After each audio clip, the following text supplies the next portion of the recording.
Welcome to 99 TV. నేను బ్రహ్మనాయుడు. ఇండిగోకు భారీ దెబ్బ. 6 రోజుల్లో 37,000 కోట్లు ఆవిరి. అందుకే అంటారు ఆశ మంచిదే కానీ దురాశ అత్యాశ అస్సలు మంచిది కాదని.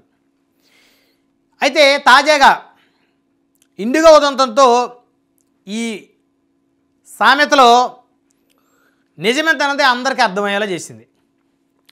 డబ్బులకి కక్కుర్తిపడి ప్రభుత్వ ఆదేశాలను అమలు చేసే విషయంలో ప్రదర్శించిన అహంభావం, తానేం చేసినా వ్యవస్థలు ఊరుకుంటాయన్న దుర్మార్గపు ఆలోచనలు ఇవన్నీ కలిసి ఇండిగోకు దెబ్బ మీద దెబ్బ అన్నట్లుగా ప్రస్తుతం పరిణామాలు చోటు చేసుకుంటున్నాయి.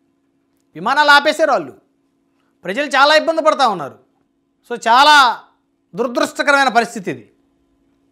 అప్పుడెప్పుడో 22 నెలల క్రితం రక్షణ చర్యల్లో భాగంగా కేంద్రం కొత్త నిబంధనలను తీసుకొచ్చి వాటిని అమలు చేయడానికి తగినంత గడువు కేంద్రం ఇచ్చినప్పటికీ ఆ గడువుని అవన్నీ ఏమీ పట్టించుకోకుండా ఇండిగో చివరికి చేతులు ఎత్తేసి తమ సర్వీసుల్ని రద్దు చేసేసింది. తమ సర్వీసుల రద్దుకు తెగబడింది ఇండిగో విమానయాన సంస్థ. తన తోటి విమానయాన సంస్థలు ప్రభుత్వ ఆదేశాలకు అనుగుణంగా నిర్ణయాలు తీసుకోవడమే కాదు, అమలు చేస్తున్న వేళ అదనపు సిబ్బందిని సమకూర్చుకోకుండా అబద్ధాలు నాటకాలు ఆడి చివరకు చేతులు ఎత్తేసినటువంటి వైనం ఇది. దీంతో వేలాది మంది ప్రయాణికులు తీవ్ర అవస్థలకు గురి కావటమే కాకుండా భారతదేశ ప్రతిష్టత దిగజారటం, కేంద్ర ప్రభుత్వ పనితీరుపై సందేహాలు వ్యక్తమయ్యేలా చేసిన ఇండిగో తీరుపై తీవ్ర ఆగ్రహావేశాలు వ్యక్తం కావడం తెలిసిందే. కేంద్ర ప్రభుత్వం యొక్క మాట కూడా లెక్క చేయలేదు వీళ్ళు. సర్వీసును రద్దు చేయడానికి తెగబడ్డారంటే అసలు ఈ సంస్థ అవసరం లేదు. ఈ ఇండిగో ఎవరు ఎక్కాల్సిన అవసరం లేదు. కేంద్రం కూడా చాలా సీరియస్గా పరిగణించాలి. సో ఈ సంస్థ రాకముందు కూడా ప్రజలు బాగానే ఉన్నారు. కాబట్టి పబ్లిక్ని బ్లాక్మెయిల్ చేయడం, ప్రభుత్వాన్ని బ్లాక్మెయిల్ చేయడం అనేది కరెక్ట్ కాదు. మిగతా సమస్యలు ఉంటే కూర్చొని కేంద్ర ప్రభుత్వంతో మాట్లాడుకోవచ్చు. మిగతా విమానయాన సంస్థలు బాగానే నడుస్తున్నాయి కదా, మీకేంటి ప్రాబ్లం? ఇకపోతే తాను చేసిన అప్పులకు ఆ సంస్థ భారీ మూల్యాన్ని చెల్లించుకోవాల్సినటువంటి పరిస్థితి ప్రస్తుతం కనబడుతుంది. ఇప్పటికే 610 కోట్లకు పైన టికెట్ల రీఫండ్ కింద జారీ చేసినట్లుగా ఇండిగో సంస్థ ప్రకటించింది. అసలు సర్వీసులే రద్దు చేశారు కదా. సర్వీసులు రద్దు చేసినప్పుడు మరి టికెట్ బుక్ చేసుకున్నప్పుడు ప్రయాణికులకి సమాధానం చెప్పాలి కదా.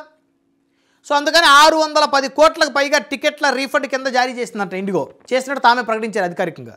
కొత్త పైలట్లు, సిబ్బందిని నియమించుకునే విషయంలో ప్రదర్శించిన తీవ్ర నిర్లక్ష్యానికి ప్రతీకగా రానున్న రోజుల్లో డీజీసీఏ భారీ ఫైన్ విధించేందుకు సిద్ధమవుతుందంట.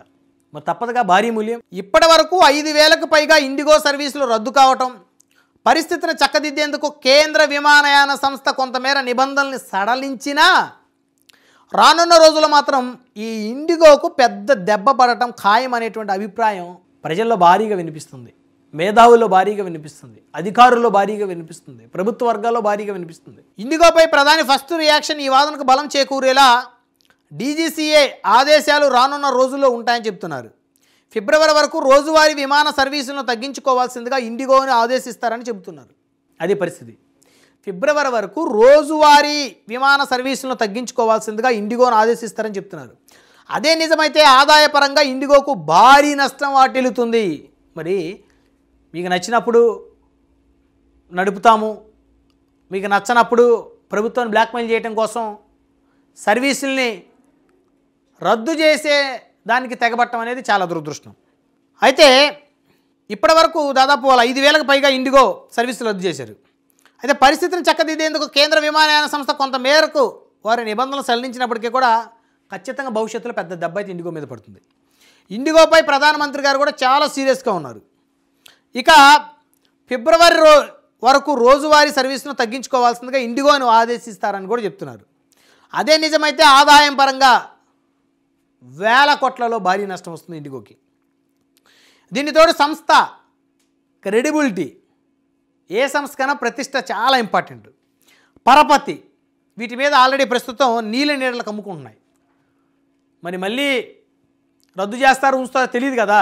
ఎవరైనా వచ్చే నెల పై వచ్చే నెల టికెట్ బుక్ చేసుకోవాలంటే మళ్ళీ ఇంకేం స్ట్రైక్ చేస్తారో, సర్వీసులు రద్దు చేస్తారనే ఒక ఆలోచన ప్రయాణికులు ఖచ్చితంగా ఉంటుంది.